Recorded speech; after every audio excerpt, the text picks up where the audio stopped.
Kawhi is a pit bull. Like, you can see it in his game that he a pit bull. Not necessarily when he talk, but Andrew Wiggins, everything about him is just like, But you know the crazy thing about I don't want to say Kawhi? soft, but like, you know what I mean, reserved. Zero offense when he was in college. Kawhi, when he was at San Diego State, I watched him in the NCAA tournament. He really didn't have a super offensive game. They were saying he was going to be a top pick, but I was like, okay, it must be because he always could play The big. intangibles, dog. Like, you 6'7", Like, 6'8". but the intangibles gave him an opportunity to work towards an offensive game. But I'm Like, like, look at Wiggins. What was Wiggins in, like? All right, I feel like defense and athleticism and like somewhat of ability to score at 6'7", 6'8". Like, he was going. I could see that. Yeah, outside. He built like LeBron James. Like, you know what I mean? But then Wiggins, he was skinny. His jumper wasn't that good. He wasn't necessarily that aggressive. He wasn't finishing on people. Like, I mean, he had some good games, but I just didn't see him being like that aggressive. Like, yo, get the ball, get it to him, get out the way type shit. That's where we looked up with Simmons. Even though Simmons didn't have the game, you heard his intangibles was off the charts. You heard his intangibles were off the charts before he even came to LSU. And I just be looking at shit that'll translate. And Ben Simmons he had a whole swagger about him too. Like, he knew he was the shit. Like, he might be from Australia, and you know what I'm saying, but he got that, because you want certain basketballs that had that edge. I don't want to say from the hood, but you know what I mean. Yeah. He got to have some fight in him, and I didn't expect that from Simmons, especially I saw it in Miami Heat series. I knew Wiggins ain't had that. Like, That fight, yeah, that dog in him. I knew him had that. And that's why, again, I was Team Embiid from the rip. Like, look at us. You know, we try to elocute ourselves as, you know, prominent, educated black men, but we used to have that dog out there. Of course. You know I had the dog, and I ain't had no get no time. He was undersized, like, hybrid big man, like, could do guard shit and still get down there and bang. I was a guard size, but I would bang with the big boys. Right. So it's just like, the greatness is everything.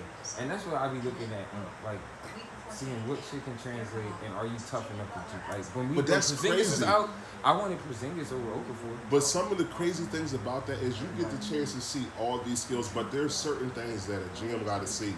Does he have a dog in him? Does he have fight?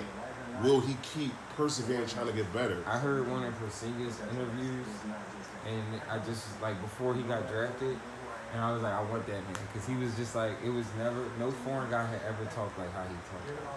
He was like, I want to be here. I want to be great. Like, Right. Most of them be like, yeah, just come over and see what I can do. Like he said, no, I'm here to fuck shit up. And like, his workout was crazy.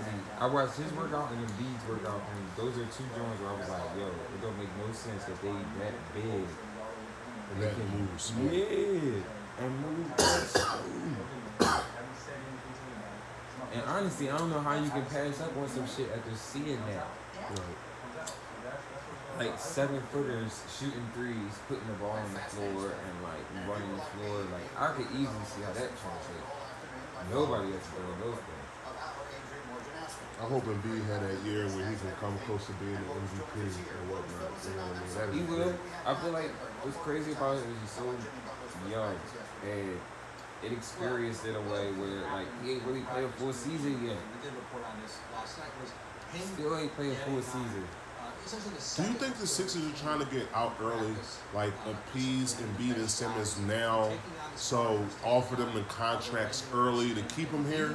Look at some of the other dynamic duos that we've seen over the last 10 to 15 years in the NBA. It's actually the smartest thing to do. And it's the franchise's fault for not keeping them together.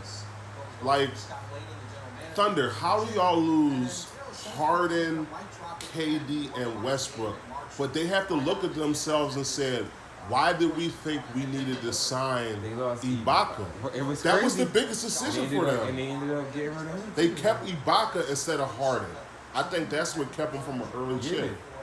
But like you said, what's funny about that? But Ibaka was trending up at that time. If they could have figured out how to keep them all, just signing them early, like the Sixers are doing right now. Like, Sark is good. Sorry. He's really good. Sark is really good.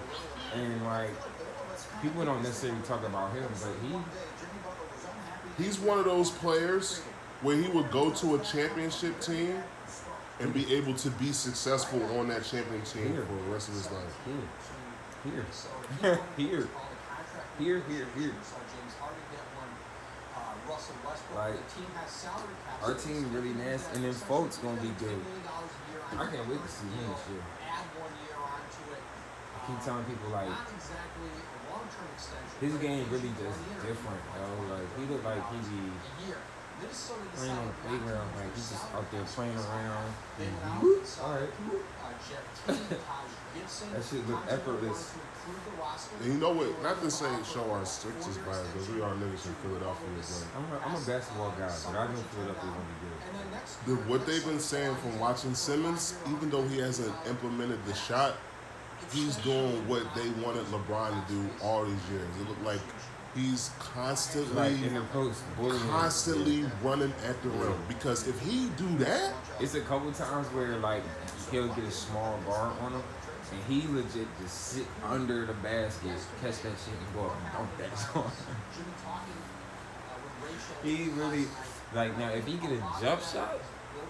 well, you have him on the floor with Sarge. It is funny you said that, like, about LeBron, because that's don't give him no break. Like, people think, if you think about it, if Simmons picks up the driving game of LeBron, everyone's complaint with LeBron is why you shoot a jump shot. You give him the defensive break. I feel like he got the driving game. He gotta just do it.